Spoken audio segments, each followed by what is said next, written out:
was able to participate in throughout the world, but also most significantly, the things that happened in Turin and Becky. And we had our own wonderful experiences throughout those 5 years of preparation and celebration. The relic even coming right here, in the midst of all sorts of rain and the visit of the Cardinal. Remember that? I was out in Chicago and it rained there too. Thousands of people coming in. So that was a big, like a kickoff to a year of study of the history of Don Bosco, the pedagogy of Don Bosco, the spirituality of Don Bosco, but with purpose. It wasn't just an academic or a kind of a media moment. It was intended by Chavez to renew the charism and to present Don Bosco as a gift to the church. And by focusing on Don Bosco for all of us, not just Salesians, but all of us in the church, to discover the vocation that we have. God has called each of us. And so remembering those events, very practical events, and the intentions with which we did them, Father Angel writes this little sentence that I think is beautiful and puts the Strenna in a context that we can't forget. Like every vocation, so Don Bosco's vocation was celebrated in these years. Like every vocation, our vocation too implies a love story between God and a real person. Any person. It's a beautiful expression when we look at our lives, to see them unfold as the love story that God wants to communicate, that God wants to write with our lives. And God is doing his part, and what is our response? And someone offers love to us as so intensely and beautifully as God has done to us in Christ, and then we respond. So the love story is the story of ongoing communication and intimacy and deepening friendship between God, who reveals himself most perfectly in Jesus, and each one of us, and all of us together. And the way that we respond, in particular, as Salesian religious. It is a gift, as any love relationship is. You can't earn someone's love. You might be in some ways deserving of it, but only because that person loves you. You deserve that love because they love you, not because we're in ourselves deserving. And so we look at our vocation then as that love story, and we see that it is really a wonderful gift that God has given to us. So with that context and that little bit of background, we can consider with Jesus. We walk together on an adventure of the Spirit. And see how the Rector Major starts off with Jesus. That's maybe the most important part, because without Jesus we are nothing. The general chapter put before us the image of the vine and the branches. When the branches are separated from the vine, they are useless, gathered up and thrown away to be burned. But connected to the branches, Jesus calls us his friends. Connected to the branch, connected to the vine, we have the source of life that flows through us too, and we become fruitful. So with Jesus, it's the source, it's the beginning of the journey, he's the companion on the journey, he's the energy that keeps us on the journey. Remembering how that love story between God and each one of us is a way of understanding our vocation, then we see how Jesus, as the person of God in our lives, the incarnation of God in our lives, speaks to each one in our hearts and calls each one by name. Calls us each, knows us intimately, calls each one of us by name, and invites us to come to him. But even before he says, "Come, follow me," we find this beautiful preventing grace, if you want, or the practice of the preventive system. He's coming to us. Like the Good Shepherd, he comes out to meet us where we're at. And that encounter that he has with us invites us to encounter him at every place we can find him and set our hearts on fire to look for him even. So it becomes a beautiful, like the love story in the Song of Songs, the lover seeking the love, the beloved seeking the lover. And that's the story of our vocation. Rector Major comments that it cannot be a passive experience, but any vocation or any love story is always an active experience in which we have to personally participate. So it could be something like a parade. Here's the great hero of our faith who walks by. Here's the great person who impresses us, who kind of walks by, we say, wow, wasn't that great? We got to meet that person. We got to see them as they journey past us. And then we go back, turn our backs and go to our former ways of life. Nothing has really significantly changed. But he says, the love story that we have with Christ as he comes to find us, invites us to follow him, is get on your feet and let's get in the parade. Get up off your seat and let's join in. So it's more active, more participative. We have to be in it. And so it calls a love story between real people. Jesus, the real person to us, we real people in him. Not just an image of somebody who's famous and impressive, but us simple people, us ordinary people who join in this relationship.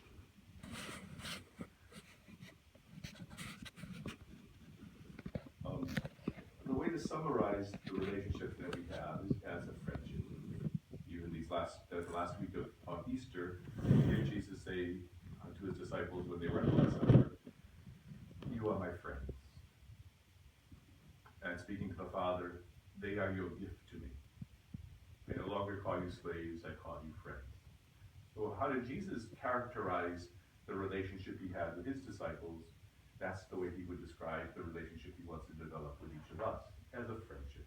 What a beautiful expression for us as we come into Jesus' presence and encounter him. We might think of him as master. He rules our lives as king. He's the king of the universe. We have that feast day. But I think Don Bosco and the Rector Major for sure would want to present Jesus to us as our friend. He takes away the fear. We're able to get close to him. We're able to open our hearts to him. We see that he's opened his heart to us. And so that friendship, which begins maybe by way of curiosity, you've heard some people say some things about Jesus, moves to knowledge, we get to know about him, to fascination, and to admiration, and finally to imitation. The relationship we have with Christ, as Chavez has pointed out, is a progressive or developing friendship. So we come to know about Jesus. There's something that's curious and fascinating about him. That knowledge leads to a deeper intimacy. And finally, because we know we are loved, we want to love in return and allow that love to shape us into the one that we love, into imitation.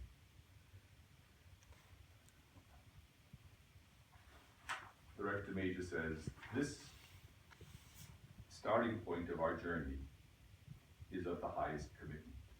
It is the highest priority. There are lots of journeys that can be taken in this world.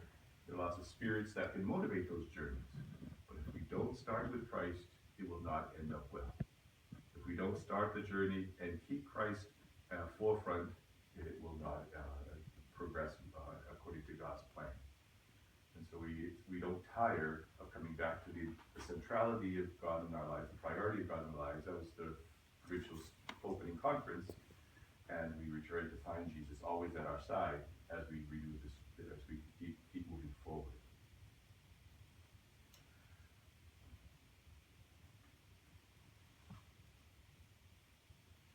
The Rector Major picks up a little expression that the Pope likes to use, and that's the gaze. The Pope likes to talk about the gaze that Jesus has. Even in the proclamation of the Jubilee Year of Mercy, he speaks about Jesus as the face of God's mercy. So we gaze upon the face of God in Jesus. It's beautiful, we're attracted by it. But as we find ourselves gazing upon Jesus, we see that he's looking at us, gazing upon us. So it becomes a very intimate, very personal exchange, a look of love that renews us continually. And so in recalling the vocation that we've received as a gift, the love story that God is writing with our lives, we see that Jesus is gazing upon us like the Good Shepherd looking at his sheep, but more than just looking at his sheep, kind of trying to protect them, looking at his sheep and seeing each one as each one of us as someone very special. That gaze can be unsettling because it penetrates so deeply. It can be unnerving because we know we don't live up to it. But it's also a great consolation to know that Jesus is looking after us and looking on us. And it's an invitation always to gaze back with great confidence because we know he never judges us. Jesus is the face of God's mercy. We don't want to stay far away. We want to come into that gaze and allow it to call forth from us all that God has in store for us, all that God has made us to be.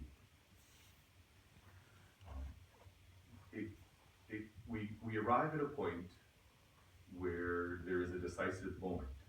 We will either live with Christ, or we will be afraid or ashamed or and move away from him.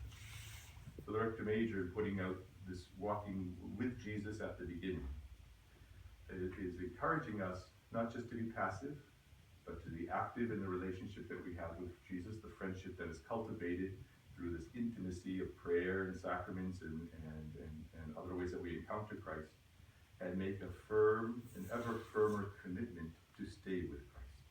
As we find that he has come to meet us, we want to look for him and encounter him in all these circumstances, and make a firm commitment, a decisive moment in our lives to say, yes, I will follow Jesus.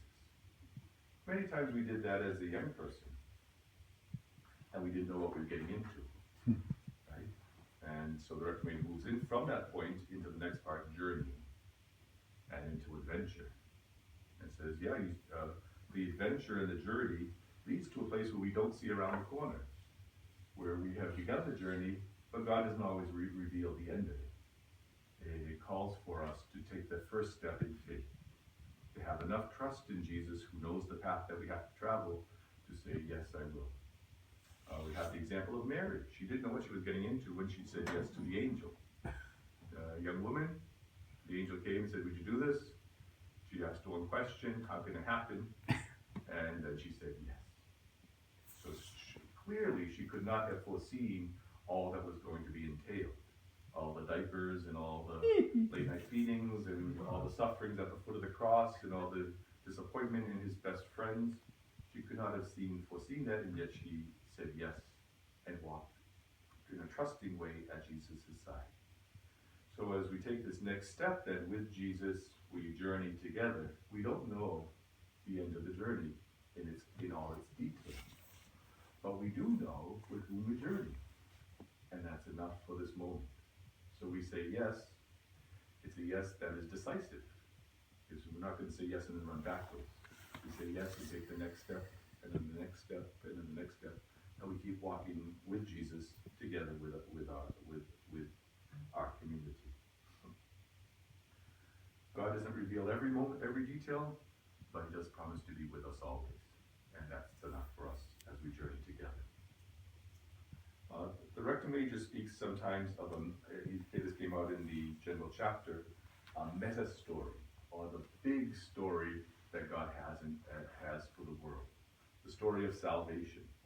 So we live our lives in these little stories. What's going to happen to me? What am I going to become? What am I going to do with my life? Where am I going? What's my next assignment going to be? All these little details that preoccupy us, and we spend a lot of energy on it. So God is saying, that's a nice place to begin. We have to take care of that, but we really have to understand the meaning of our lives. We have to move into what God has in store for us, what God's plan really is, the big story of all creation, the big story of salvation. That's what Jesus reveals to us. So as we walk with Jesus and listen to him tell the story of God's plan, we realize we're included in that story. It's not just God is doing his thing and lets us do our thing. God's plan is to include us into it. How energizing it is to think that God has a place for us. We're part of God's plan of salvation, the meta story. And that's what Don Bosco did. He allowed himself to see in his own little life, as a little shepherd boy out in the country, with nothing at all materially, just a lot of stubbornness to say he's going to do something and carry through with it, perseverance, and a lot of God's grace. He allowed himself to see his life as part of God's plan for him, as the meta story of salvation history, and God had a place for him to play. So it energized Don Bosco to overcome so many difficulties even as a youth, and it has energized us. And as we recall that, God still has a place for us in his story. God still has purpose, gives purpose to our lives. Our lives never lose that energy. We're not able to do as much as we used to, but we don't lose purpose. Life maintains its meaning. So walking with Jesus with Jesus, we journey together in this bigger story of life that God has planned for us.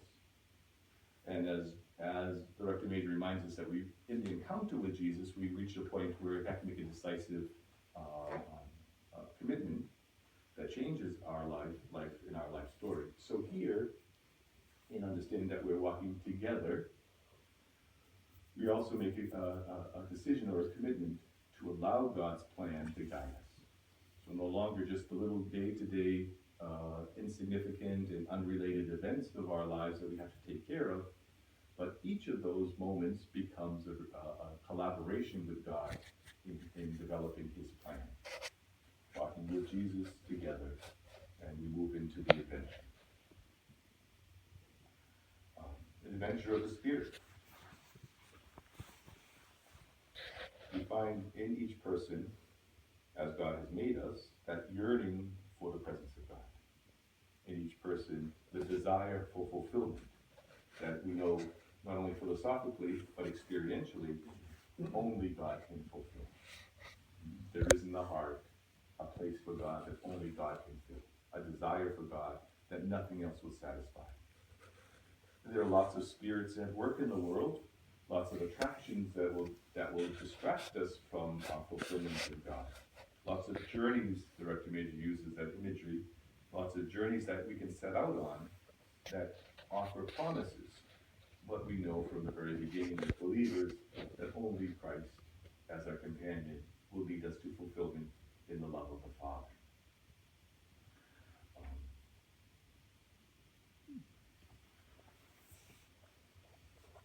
Picking up on some of the sentiments that the Pope has offered to the reflection in the Church, the Rector Major also speaks of how a journey or our search for fulfillment can become closed in on ourselves. In an effort to find self-realization, we think that the story and the meaning ends with us. What I want, what will satisfy me, and yet in God's plan, we have to get out of ourselves to find the answers to those questions. And look how contrary or how different, at least different, much of society and culture is today. We take selfies, pictures of ourselves, rather than turning the camera around and directing it to someone else or something else. The camera's always faced thousands, tens of thousands of pictures in the course of a week a young person takes of themselves. Yes, with other people, and they post it so other people can see them. How do we break that? If not break it, at least move the person, move ourselves out of that self-referential attitude. And as the Pope uses it with the Church, it's not just for an individual. They're narcissistic tendencies, but it's for community as well as for the entire Church. We can be very self-referential. What serves our needs, what perpetuates our preferences or our superiority. Instead, Christ at our side sets a model for us and gives us the means to get out of that vicious cycle to death. But we have to surrender.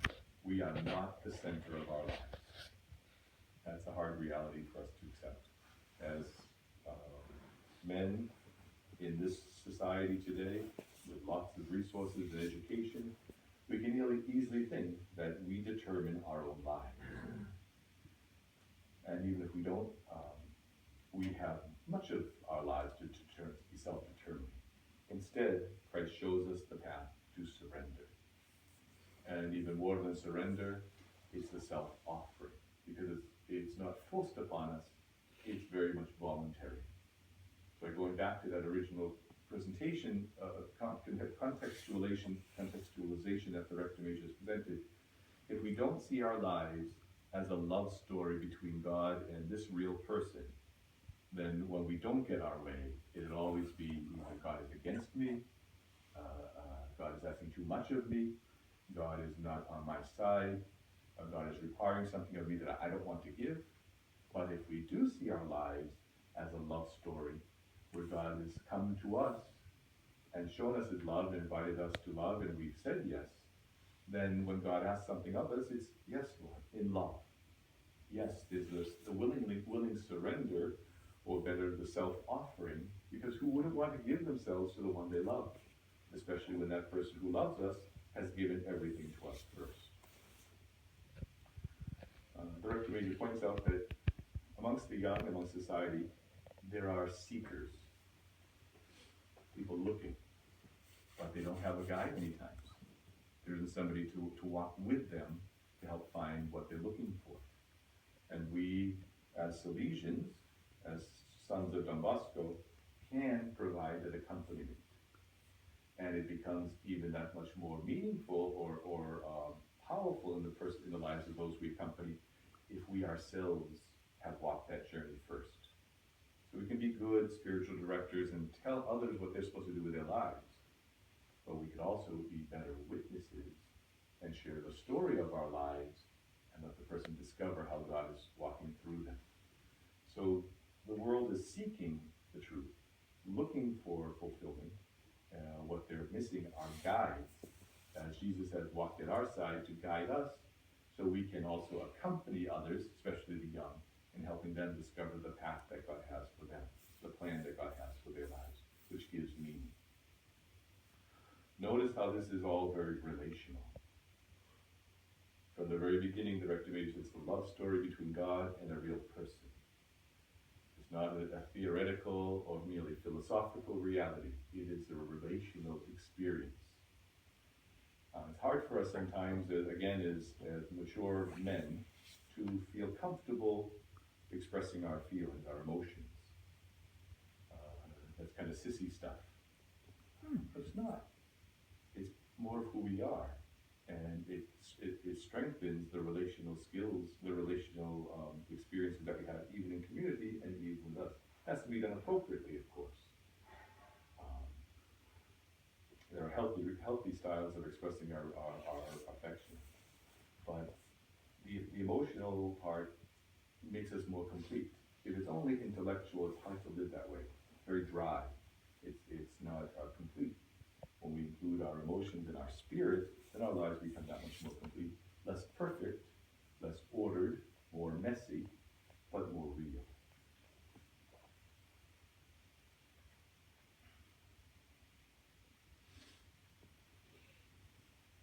Remember how the Pope is always saying, go out to the peripheries. Go out to the existential peripheries. That's the church that he would like to see. A missionary church that makes a missionary option and uses that missionary option to guide all its decisions. But you have to go out. We have to go beyond the self-referential attitude. And so for us as Salesians, we find that in Don Bosco, of course, as an example, but also in this adventure that we're setting out on. The adventure is not to stay home and where it's safe and secure. And we're not necessarily talking about a physical adventure. But again, because it's relational, it might be meeting somebody that you don't know, saying hello to the visitor at the shrine, involving somebody that you don't really like in the planning process in one of the activities. So there's quite an adventure to overcome our own likes and dislikes in relationships, and we don't have to go very far to do it. So the sense of adventure pushes us out beyond our comfort zone, beyond what we feel is familiar, into an unknown and sometimes risky, emotionally or spiritually risky area.